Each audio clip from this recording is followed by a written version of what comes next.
The cop didn't hesitate. Not for a second. His hand shot forward, grabbing the young girl's arm with unnecessary force. She cried out, not in defiance, not in anger, but in pure shock. "Don't make this harder than it needs to be," the officer snapped, his voice loud enough for everyone nearby to hear. People in the park froze. Some stopped walking. Others turned slowly, sensing something was wrong. The girl tried to explain. "I didn't do anything wrong," she said, her voice shaking. But the cop wasn't listening. He never planned to. In one sharp, reckless motion, he twisted her arm to force compliance. A sickening crack cut through the air. She screamed. Her knees buckled as pain shot through her body. Her arm hung unnaturally still, her face pale with shock and fear. Conversation stopped. Birds scattered. The park fell into an uneasy silence that no one knew how to break. The officer stepped back, barely reacting. Instead of concern, there was irritation on his face. "Maybe next time you'll learn to follow orders," he said coldly, adjusting his uniform like nothing serious had happened. A few people gasped. One woman covered her mouth. A man nearby clenched his fists, torn between fear and anger.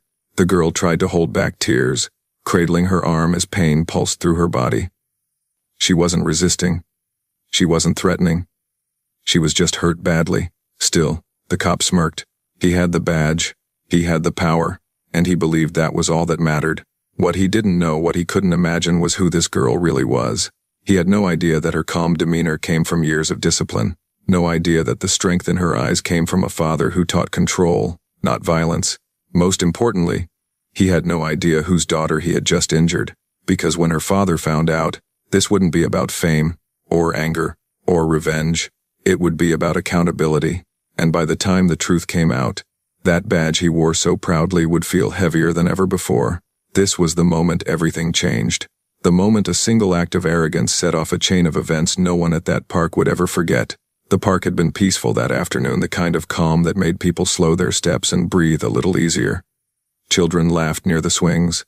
Joggers passed by with headphones in. Elderly couples sat quietly on benches, enjoying the warmth of the sun. Nothing about the moment hinted that it would soon become unforgettable. Steven Seagal's daughter had come there for the same reason as everyone else, to enjoy a normal day. No security detail. No attention. Just jeans, a simple jacket, and a quiet confidence that came from discipline, not privilege. She had grown up learning respect for herself and for others. Her father made sure of that. She wasn't loud, she wasn't reckless, and she certainly wasn't looking for trouble. Nearby, a police cruiser rolled slowly along the curb. Inside was Officer Daniels, a man who wore his badge like armor and his authority like a weapon. Among fellow officers, he was known for his attitude. Among civilians, he was known for something else entirely. Intimidation. Daniels believed compliance mattered more than fairness.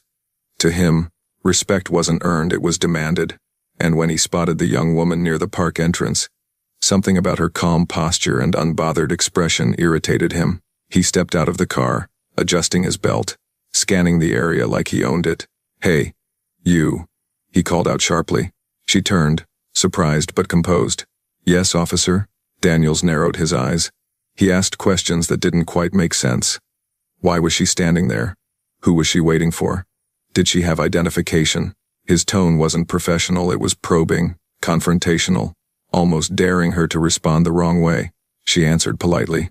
She didn't raise her voice. She didn't challenge him. "I'm just waiting for my friend," she said calmly. That should have been the end of it. But the officer wasn't interested in ends, he was interested in control. "You don't tell me what you're doing," he snapped. "I tell you." People nearby began to notice. Conversations faded. A few heads turned. No one wanted to get involved, not with a cop who clearly enjoyed asserting dominance. She took a step back, instinctively creating space. "I'm not doing anything wrong," she said, still respectful, still calm. That calmness irritated him even more. Daniels moved closer, invading her personal space. His voice dropped, sharp and condescending. "You think you're special?" She shook her head. "No, sir. I just want to leave." But leaving wasn't what he wanted. To him, obedience meant submission, immediate, unquestioned. And when he didn't get it, his patience snapped. What began as a pointless interaction turned into a power play, one that had nothing to do with the law and everything to do with ego. Around them, Tension thickened. A mother pulled her child closer. A jogger slowed, uncertain whether to stop or keep moving. An older man nearby frowned, sensing something was very wrong. Still, no one stepped in, because the badge creates fear, and fear creates silence. The officer reached out, grabbing her arm not to protect, not to restrain legally, but to assert dominance. She flinched, shocked more by the sudden aggression than anything else. "Let go," she said, her voice trembling for the first time. That was the moment everything tipped. Daniel saw resistance where there was none. And instead of de-escalating, he chose force. No one knew then who she was. No one knew who her father was. They only knew they were witnessing something they shouldn't be, a misuse of authority unfolding in plain sight. Somewhere else in the city, Steven Seagal was in a meeting, calm, focused, unaware that his daughter's quiet afternoon was turning into a nightmare. But the truth has a way of traveling fast, and soon, the wrong man would learn that power used without restraint always comes at a price. The moment stretched longer than it should have, a single second where everything could still be undone. Steven Seagal's daughter felt the officer's grip tighten around her arm. It wasn't the controlled hold of someone trained to protect. It was careless, aggressive, driven by frustration rather than law. "Please," she said quietly, trying to pull back. "You're hurting me." Those words should have stopped him. Instead, they fueled him. Officer Daniels mistook fear for defiance. In his mind, any movement that wasn't instant submission was resistance. And resistance, to him, demanded force. "Don't pull away," he barked. People nearby froze. A few took hesitant steps closer, unsure whether to intervene or stay back. Phones came out, hands trembling as cameras began recording. Everyone could feel it. This wasn't routine. This was something going wrong. She tried to steady her breathing, remembering what she'd been taught her whole life. Stay calm. Don't escalate. Protect yourself without provoking. Her father's voice echoed in her mind. Control is strength. But control only works when both sides respect boundaries. Daniels didn't. He twisted her arm sharply, trying to force it behind her back. The movement was fast, reckless, and completely unnecessary.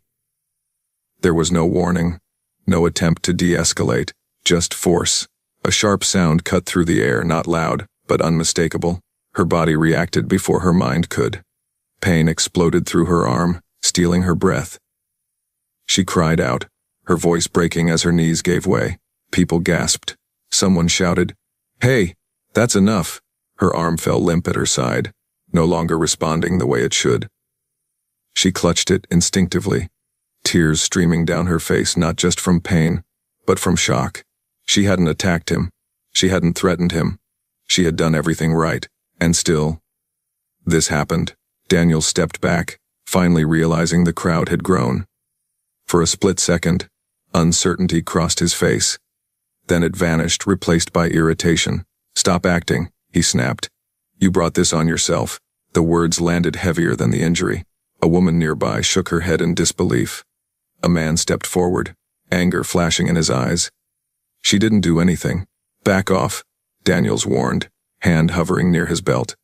"This doesn't concern you." And just like that, fear pushed people back into silence. The officer radioed in, his voice calm now, professional on the surface. "I need medical assistance. Suspect resisting." Suspect. The word echoed in the minds of everyone watching. She sat on the ground, trembling, cradling her arm as pain pulsed through it. Her vision blurred, not just from tears but from the overwhelming realization that the very person meant to protect her had caused this. Sirens approached in the distance. Daniels looked around, straightening his uniform, adjusting his posture. He was already rehearsing his version of events. He'd done this before. He knew how it worked, but what he didn't notice were the cameras still recording, the witnesses quietly speaking to one another, the expressions of disbelief and anger spreading through the crowd. Paramedics arrived quickly, pushing through the gathering onlookers. One look at her arm was enough for them to exchange a glance. "This needs to be stabilized," one of them said gently, kneeling beside her. "Try not to move." As they worked, Daniel stood off to the side, arms crossed, watching not with concern, but with impatience. "She resisted," he said flatly. "I followed procedure." No one replied. The ambulance doors closed, and as it pulled away, the park felt different. heavier. Like something had been broken that couldn't easily be fixed. Across the city, Steven Seagal's phone buzzed. He glanced at the screen, expecting a routine message. Instead, his expression changed instantly. Calm gave way to focus. Silence filled the room around him as he read the words again. Dad, I'm hurt. I'm at the hospital. That was all it said, but it was enough. He stood up slowly, his jaw tightening not with rage, but with resolve. He didn't ask questions. He didn't raise his voice. He simply picked up his jacket and walked out. Because when authority crosses the line into abuse, and silence enables it, accountability is no longer optional. And the man who caused this had no idea just how close accountability really was. The hospital corridor was filled with the quiet sounds of urgency, rolling wheels, distant voices, the soft beeping of machines. Steven Seagal's daughter lay on the examination bed, her arm carefully stabilized, her face pale but composed. Pain still pulsed through her body, but what weighed heavier was disbelief. She replayed the moment over and over in her mind. She had followed every rule. She had spoken respectfully. She had stayed calm, and still, she was here. A nurse adjusted the sling gently. You're going to be okay, she said softly. We've called an orthopedic specialist. She nodded, though her throat felt tight. Her phone rested beside her. She hesitated, then typed a short message. Dad, I'm hurt. I'm at the hospital. She didn't explain. She didn't need to.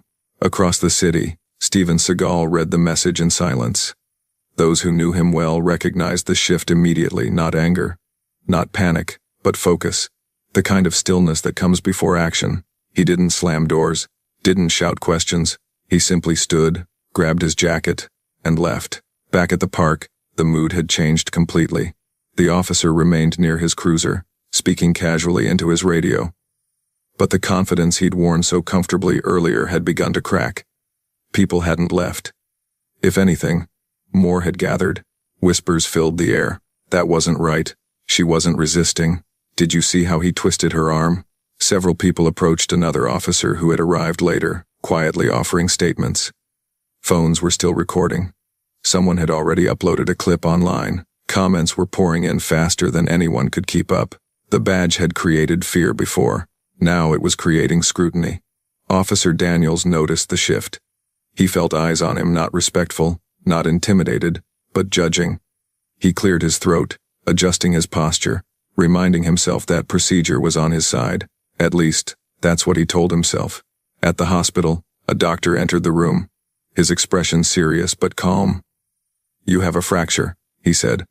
It will heal, but it's going to take time. She closed her eyes briefly, absorbing the words.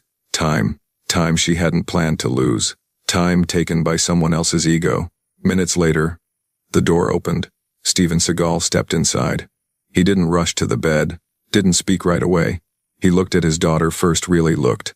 The sling, the tension in her face, the effort she was making to stay strong. Then he placed a hand gently on her shoulder. I'm here, he said quietly. That was all. The doctor explained what had happened medically.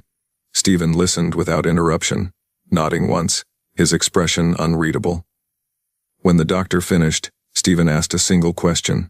How did this happen? She told him calmly, clearly, without exaggeration. She described the officer's tone, the unnecessary escalation, the moment force was used. She didn't cry. She didn't raise her voice. That hurt more than anger would have. Steven thanked the doctor and stepped outside into the hallway, pulling out his phone. He made a call. Then another. Back at the park, word spread fast. Internal affairs is on the way. Someone important is involved. Daniels overheard snippets and scoffed, trying to brush it off. People exaggerate, he muttered to a fellow officer. I followed protocol, but doubt crept in anyway. At the hospital, Steven returned to his daughter's side. You did nothing wrong, he said firmly. Remember that. She nodded, tears finally slipping free. Outside the room, a uniformed officer arrived, accompanied by a supervisor. Their tone was different, careful, measured. Mr. Seagal, the supervisor said, recognizing him instantly. We'd like to speak with you. Steven stood. Good, he replied calmly. So would I. Back at the park, Daniels' radio crackled. His name was called. Officer Daniels. Report to the station immediately. He frowned.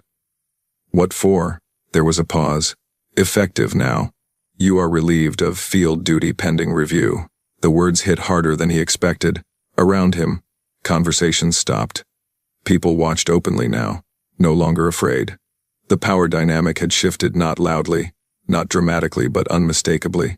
Daniels looked around, suddenly aware that the crowd he once intimidated was now witnessing his fall. He didn't know all the details yet, didn't know the full truth, but one thing was becoming painfully clear. This incident wasn't disappearing, and neither was the man whose daughter he had hurt, because calm doesn't mean weak, and silence doesn't mean powerless. Sometimes, it's just the pause before accountability arrives. The hospital conference room was quiet, but it wasn't calm. 2 senior officers stood near the door. A supervisor flipped through a folder filled with printed screenshots, witness statements, and timestamps pulled directly from body cam footage. No one rushed. No one joked. This was no longer routine. Steven Seagal sat at the table, hands folded, posture relaxed but unyielding. The supervisor cleared his throat. Mr. Seagal, first, let me say we're sorry this happened to your daughter. Steven nodded once. I'm here for facts, he replied evenly. Not apologies. That set the tone. The supervisor clicked a remote. A screen lit up on the wall, showing paused footage from Officer Daniels' body cam. The image was clear. The park, the crowd, Steven's daughter standing calmly with her hands visible. This footage has already been reviewed, the supervisor said carefully. And more importantly, it's been preserved. He pressed play. The room watched in silence as the encounter unfolded, the aggressive questioning, the unnecessary proximity, the escalation that came from nowhere. Then the moment of force. The scream, the crowd reacting in shock. No one spoke. When the clip ended, the supervisor turned back to Steven. This does not align with the officer's report. Steven's voice remained calm. No, it doesn't. At the same time, across town, Officer Daniels sat alone in a small interview room at the precinct. The confidence he'd worn so easily earlier was gone. His foot tapped nervously against the floor as internal affairs officers entered, files in hand.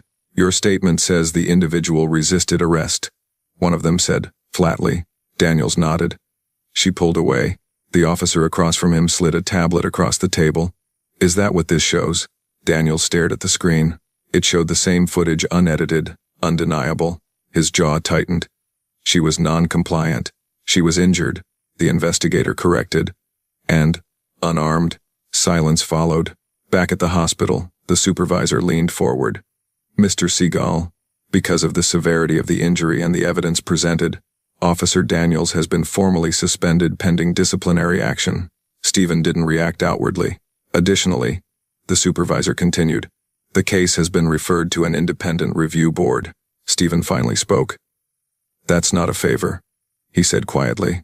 That's procedure. The supervisor nodded. Yes, sir. It is.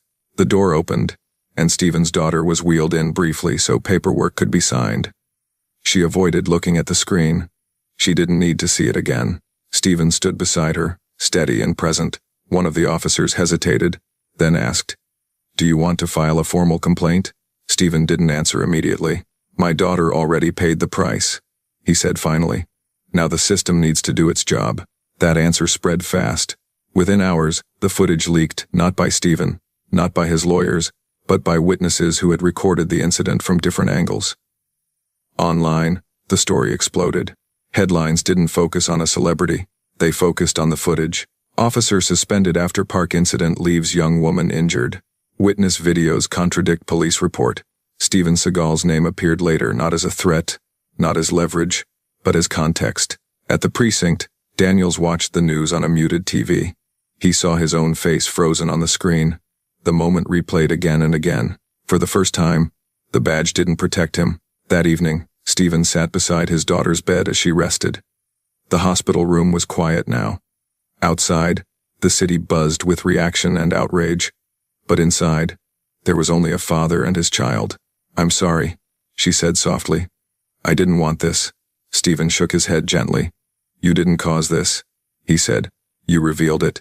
She looked at him, confused. Abuse survives in silence, he continued. Truth doesn't need force. It just needs light. Later that night, A formal statement was released by the department. Words like investigation, accountability, and policy review filled the page. They were careful words, legal words, but everyone knew what they meant. The story had crossed a line from rumor to record, from denial to documentation, and Officer Daniels' name was now attached to something that wouldn't disappear. The reveal wasn't loud. There were no dramatic confrontations, no threats, no raised voices, just evidence, just truth, just the slow, unstoppable shift of power back to where it belonged. Because when the truth stands on record, no badge is heavy enough to hide behind. Morning light filtered through the hospital window, soft and pale. Steven Seagal sat quietly beside his daughter, a cup of untouched coffee cooling in his hand. The city outside had already moved on to its next headline. But inside this room, time felt slower, deliberate. A knock came at the door.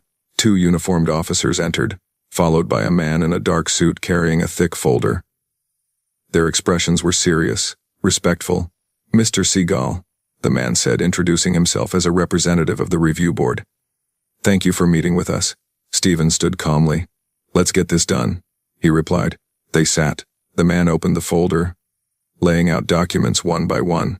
Based on body cam footage, witness statements, and medical reports, Officer Daniels has been found in violation of department policy on use of force.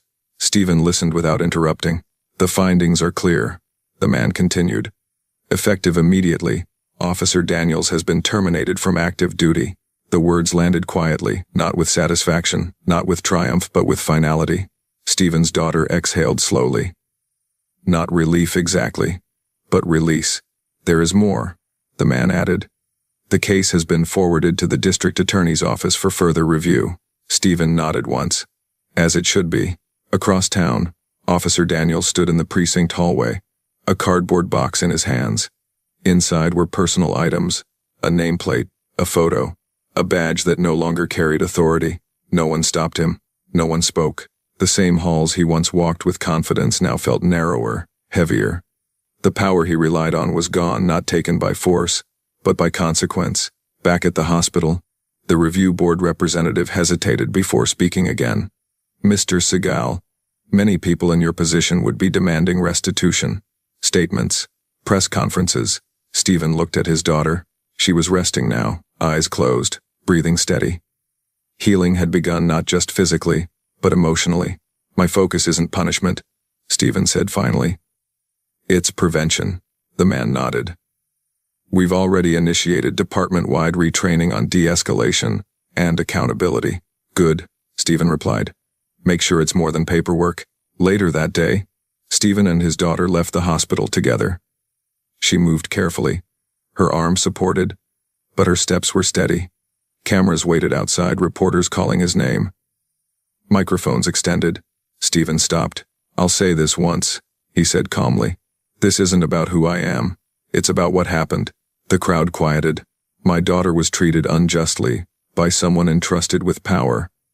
That should concern everyone, not because of my name, but because it could happen to anyone else. No accusations, no threats, just truth." That evening, the department released another statement. Officer Daniels' termination was confirmed. The language was careful, but the message was clear. Actions have consequences. Inside the precinct, officers gathered for a mandatory briefing. A senior captain stood at the front, voice firm. "This incident is a reminder," he said, "that authority without restraint destroys trust. We are here to serve, not dominate." Some officers nodded. Others looked down. The message had landed. Days passed. Steven's daughter began physical therapy. The pain was still there, but so was strength.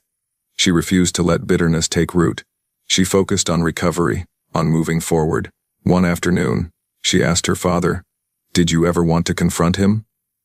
Face to face? Steven considered the question. "No," he said honestly, "because this was never about him. It was about the system correcting itself." She smiled faintly. "I'm glad." In a quiet office miles away, Officer Daniels watched the city from a window. His future uncertain. For the first time, there was no uniform to hide behind, no authority to lean on, only reflection. The resolution didn't come with cheers. There were no dramatic arrests, no raised voices, just accountability, slow, firm, unavoidable. And as Stephen walked beside his daughter through a quiet street later that night, one thing was clear. Justice doesn't always arrive loudly. Sometimes it arrives calmly, with evidence, integrity, and the courage to let the truth speak for itself. The city returned to its normal rhythm. Cars filled the streets again. Parks echoed with laughter. Headlines moved on, replaced by newer stories, louder arguments, fresher distractions. To the world, it was just another incident filed away in the past. But for those who witnessed it and those who truly understood it, something had changed. Steven Seagal walked beside his daughter one evening as the sun dipped below the horizon. Her arm was still healing, her movements slower than before, but her posture was steady, strong, not because she felt invincible, but because she had learned something deeper than physical strength. "I keep thinking about it," she said quietly. "How easily it could have gone unnoticed." Stephen nodded. "That's why it matters," he replied. "Not because of what happened to you, but because of what usually happens to people without a voice. Power, when unchecked, grows careless. Authority, when unquestioned, grows dangerous." The officer hadn't woken up that day planning to hurt someone. But arrogance doesn't need intention, it only needs opportunity. And too often, silence provides it. What stopped this story from disappearing wasn't fame. It wasn't money. It wasn't influence. It was evidence. Witnesses who chose courage over comfort, and a system forced finally to look at itself. Stephen's daughter returned to her routine slowly. Physical therapy, small victories, pain that faded inch by inch. She didn't carry hatred with her, she carried awareness. She knew now that respect is not guaranteed by calm behavior alone. It must be protected by accountability. Stephen never gave another interview. He didn't need to. His message had already been delivered, not through speeches, but through restraint. True strength doesn't roar. It doesn't threaten. It doesn't seek revenge. It stands firm and lets truth do the work. Somewhere else, a former officer sat alone with his thoughts, stripped of uniform and authority. No crowds, no applause, just consequences, the kind that linger long after attention fades. And maybe, for the first time, he understood something no training manual had ever taught him. A badge is not a shield against responsibility. It's a promise to uphold it. This story wasn't about a celebrity's daughter. It was about every ordinary person who has ever been made to feel small by someone wearing power like armor. It was about how quickly dignity can be taken, and how slowly trust is rebuilt. If there's one lesson to carry forward, it's this: respect isn't selective. You don't offer it based on status, appearance, or obedience. You offer it because every human being deserves it. And when someone forgets that, when authority crosses into abuse, silence becomes permission. Speak up, document, stand with those who are harmed. Because accountability doesn't weaken institutions, it strengthens them. Stephen looked at his daughter as they reached the end of the street. She smiled, not because everything was perfect, but because healing was real. "We're okay," she said. He smiled back. "Yes," he said softly. "Because truth showed up, and that is how real justice works. Quietly, firmly, without fear."